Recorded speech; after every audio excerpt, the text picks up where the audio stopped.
Bismillahirrahmanirrahim. Assalamualaikum warahmatullahi wabarakatuh. Alhamdulillahi rabbil alamin, wal aqibatu lil muttaqin, wala udwana illa 'alal zalimin. Asyhadu an la ilaha illallah wahdahu la syarikalah, wa asyhadu anna Muhammadan abduhu wa rasuluh, amma ba'du. Kaum muslimin, kaum muslimat, jamaah subuh yang dirahmati Allah Subhanahu wa taala. Kembali kita memperbanyak syukur kepada Allah Subhanahu wa taala, memperbanyak memuji Allah Subhanahu wa taala. Sampai saat ini Allah tidak henti-hentinya menurunkan rahmatnya, nikmatnya, ampunannya untuk kita semuanya. Dan dengan nikmat tersebut, rahmat tersebut, ampunan tersebut, kita pergunakanlah untuk mentaati Allah Subhanahu wa taala. Kita kerjakan perintah-perintah Allah, kita jauhi larangan-larangan Allah. Kemudian salawat serta salam semoga selalu tercurahkan untuk junjungan kita Nabi Muhammad sallallahu alaihi wasallam. Allahumma salli wa sallim wa barik ala Muhammadin wa ala alihi wa ashabihi ajma'in wa man tabi'ahum bi ihsan ila yaumiddin. Mudah-mudahan salawat kita bersambung kepada keluarga Nabi, kepada para sahabat Nabi, dan juga kepada orang-orang umat-umat Nabi yang mengikuti sunnah-sunnah Nabi sampai hari kiamat kelak. Kaum muslimin, kaum muslimat, Bapak Ibu jamaah yang dirahmati Allah Subhanahu wa taala. Allah Subhanahu wa taala begitu sangat menyayangi kita dan begitu sangat perhatian kepada kita sebagai hambanya. Pertolongan Allah sangat dekat dengan kita, bahkan lebih dekat dari urat nadi kita sekalipun. Jika kita mendekati Allah satu langkah, maka Dia akan mendekati kita 1000 langkah. Jika kita mendekatinya dengan berjalan, maka Dia akan mendekati kita dengan berlari. Jika kita menyebut dan mengingatnya dalam sebuah majelis, maka Dia pun akan mengingat dan menyebut nama kita di langit, di majelis yang lebih mulia lagi. Ada 3 macam panggilan Allah Subhanahu wa taala kepada kita hambanya, Bapak Ibu sekalian. Yang pertama, panggilan azan. Panggilan muazin hakikatnya adalah panggilan Allah Subhanahu wa taala. Bukan manusia yang memanggil Allah, bukan, tapi Allah yang memanggil kita. Azan adalah panggilan yang sangat lembut, yaitu Allah Subhanahu wa taala panggil kita 5 kali dalam sehari. Untuk apa? Untuk bertemu dan untuk berkomunikasi dengan kita dengan Allah Subhanahu wa taala. Panggilan muazin, orang yang mengumandangkan azan, hakikatnya adalah panggilan Allah Subhanahu wa taala pada kita manusia untuk mencapai kebahagiaan. Salat adalah ibadah yang utama. Bahkan salat akan menjadi parameter dan tolok ukur dari berbagai macam ibadah lainnya. Semua problematika, permasalahan hidup kita ini, di dalam kehidupan kita ini, pasti ada solusinya di dalam salat. Salat tahajud untuk kemuliaan posisi kita. Salat duha untuk memudahkan urusan-urusan kita, memudahkan pintu-pintu rezeki kita. Salat istisqa untuk meminta hujan. Salat istikharah untuk menentukan pilihan-pilihan kita, dan seterusnya.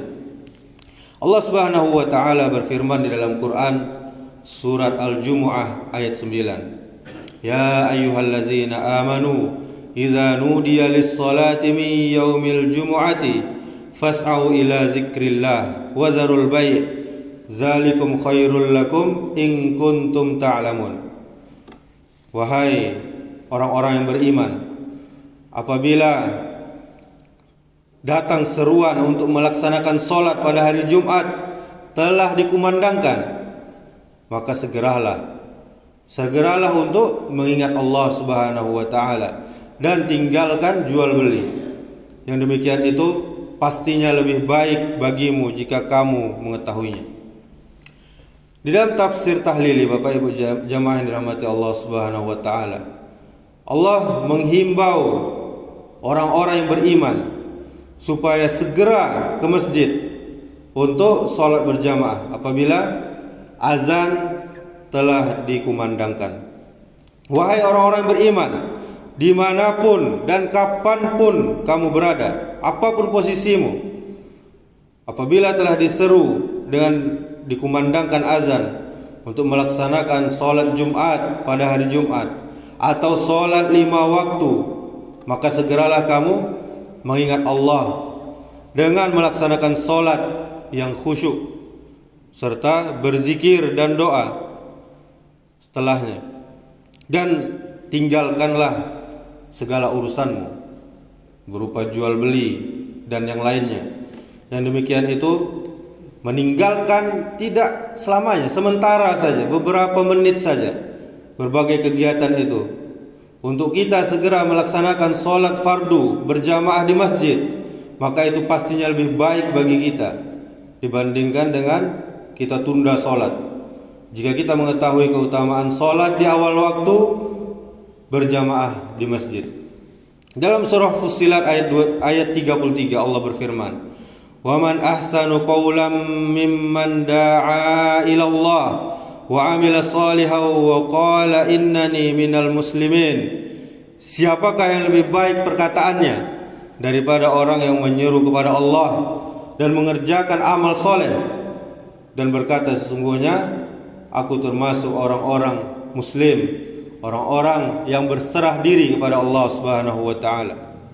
Di dalam tafsir tahlili juga, dan siapakah yang lebih baik perkataannya di antara manusia daripada orang yang menyeru kepada Allah agar manusia tidak melakukan kesyirikan dan selalu gemar mengerjakan amal soleh, dan dia berkata dengan penuh yakin dalam hatinya, sungguh aku termasuk ke dalam kelompok orang-orang muslim yang berserah diri.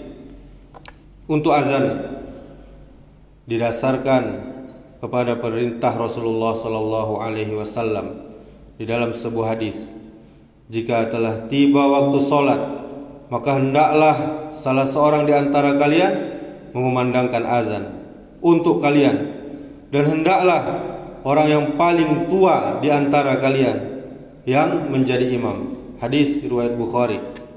Muazin, kaum muslimin, kaum muslimat, jamaah yang dirahmati Allah Subhanahu wa taala. Muazin juga disebutkan oleh Rasulullah sallallahu alaihi wasallam sebagai orang kepercayaan manusia, sedangkan imam sebagai penanggung jawab salat. Rasulullah sallallahu alaihi wasallam pun mendoakan secara khusus kepada muazin agar diberi ampunan karena dia berperan penting dalam kegiatan salat berjamaah. Tak hanya itu, seorang muazin juga pastinya akan diberikan pahala berlipat ganda. Sampai-sampai Rasulullah sallallahu alaihi wasallam bersabda, jika seandainya manusia mengetahui seruan azan, kemudian mereka tidak akan mendapatkannya kecuali lewat undian, niscaya mereka akan berundi seorang muazin sampai membuat bangga Allah Subhanahu wa taala. Seorang penyeru salat pun pastinya akan diberikan ampunan dari Allah Subhanahu wa taala dan dijamin surga oleh Allah Subhanahu wa taala. Dalam hadis riwayat Abu Daud, Rasulullah sallallahu alaihi wasallam mengatakan bahwa Allah telah menyaksikan orang-orang yang mengumandangkan azan dan iqamah. Karena apa? Tentunya karena rasa takut kepada Allah. Allah pun telah memberikan ampunan kepada hambanya tersebut, kepada muazin tersebut, dan memasukkannya ke dalam surga. Kemudian Bapak Ibu jamaah yang dirahmati Allah, panggilan Allah yang kedua adalah panggilan haji. Ini adalah panggilan Allah Subhanahu wa taala bagi hambanya yang mampu. Inilah panggilan untuk hadir ke Baitullah yang mulia di Makkah Al-Mukarramah melalui ibadah haji ataupun umrah. Ibadah haji dan umrah adalah panggilan untuk hadir ke rumah Allah yang mulia. Ini adalah sebuah kenikmatan yang tak terkira, yang tak bisa dihitung nikmat ini. Ketika seorang hamba yang sangat hina ini lagi berusaha untuk mampu menjumpai Allah Subhanahu wa taala di rumahnya yang mulia bersama seluruh saudara-saudara seiman dari segala penjuru dunia, itu laksana sudah hidup di surga yang sangat indah dan sangat nikmat.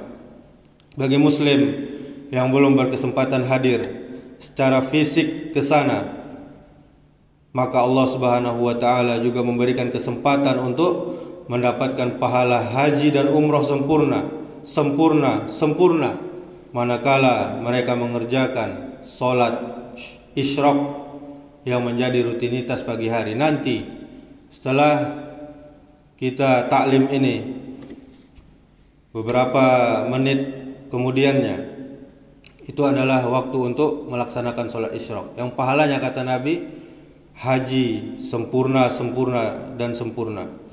Allah Subhanahu wa taala berfirman di dalam Al-Qur'an surah Al-Hajj ayat 27, wa'azzin fin nasi bil haji ya'tuka rijalan wa ala kulli damiri ya'tina min kulli fajjin amik. Dan berserulah kepada manusia untuk mengerjakan haji. Niscaya mereka akan datang kepadamu dengan berjalan kaki dan mengendarai unta yang kurus yang datang dari segenap penjuru yang jauh. Menurut mayoritas ulama tafsir, ketika Nabi Ibrahim alaihissalam selesai membangun Ka'bah Baitullah, Allah Subhanahu wa taala perintahkan kepada Nabi Ibrahim, berserulah, beritahukan kepada manusia untuk mengerjakan haji. Wahai Rabbku, bagaimana aku bisa memanggil semua manusia? Suaraku tidak akan sampai kepada mereka, jawab Nabi Ibrahim alaihissalam. Kemudian Allah Ta'ala berfirman, wahai Ibrahim, tugasmu hanya memberitahukan pada mereka, akulah yang akan menyampaikannya pada mereka. Setelah itu Nabi Ibrahim alaihissalam naik ke bukit Safa, disebutkan dalam versi yang lain Gunung Abi Kubaish, juga disebutkan dalam versi yang lain Maqam Ibrahim. Nabi Ibrahim alaihissalam bertanya lagi, aku harus berkata apa ya Allah? Ucapkanlah labbaik Allahumma labbaik. Aku penuhi panggilanmu ya Allah, aku penuhi panggilanmu ya Allah. Kemudian jawab malaikat Jibril, dan Nabi Ibrahim alaihissalam adalah manusia yang pertama kali melantunkan kalimat talbiyah tersebut. Kemudian Bapak Ibu jamaah yang dirahmati Allah Subhanahu wa taala, panggilan Allah yang ketiga adalah maut atau kematian. Ini adalah hal yang pasti bagi seluruh hamba Allah Subhanahu wa taala. Mati adalah panggilan yang sangat pasti bagi seluruh manusia, seluruh makhluk Allah, siap maupun tidak siap. Seluruh manusia, bahkan makhluk yang bernyawa, pasti akan menjumpai ajalnya. Dia suka ataupun tidak suka, dia siap maupun dia tidak siap. Kematian adalah pintu yang sangat pasti akan dilewati oleh kita semua. Allah Ta'ala berfirman, وَلَنْ يُؤَخِّرَ اللَّهُ نَفْسًا إِذَا جَاءَ أَجَلُهَا وَاللَّهُ خَبِيرٌ بِمَا تَعْمَلُونَ. Dan Allah sekali-kali tidak akan menangguhkan, tidak akan menunda kematian seseorang apabila telah tiba saat kematiannya. Dan Allah Maha mengenal, Allah Maha tahu apa yang kamu kerjakan. Ini surah Al-Munafikun ayat 11. Kemudian di ayat yang lain, wa likulli ummatin ajal fa idza jaa ajaluhum la yastakhiruna sa'atan wa la yastaqdimun, yang artinya tiap-tiap umat pastinya mempunyai batas waktu. Apabila telah tiba waktunya, mereka tidak bisa menurunkannya barang saat itu juga, dan tidak pula bisa memajukannya. Surah Al-A'raf ayat 34. Kemudian di hadis tentang kematian, Nabi kita sallallahu alaihi wasallam bersabda, riwayat dari Ibnu Umar radhiyallahu anhu, jadilah di dunia seperti kamu mengembara atau berjuang di jalan Allah, dan anggaplah dirimu termasuk ahli kubur. Hadis riwayat Ahmad, Abu Daud, Tirmizi, dan Ibnu Majah. Bapak Ibu jamaah yang dirahmati Allah Subhanahu wa taala, yang terpenting adalah bekal terbaik. Apa itu? Yaitu takwa yang harus kita sediakan, sehingga kita akan happy ending, kita akan husnul khatimah dan tidak su'ul khatimah. Maka agar husnul khatimah atau happy ending, ada hadis tentang kematian dan amalan dari Abu Hurairah radhiyallahu anhu.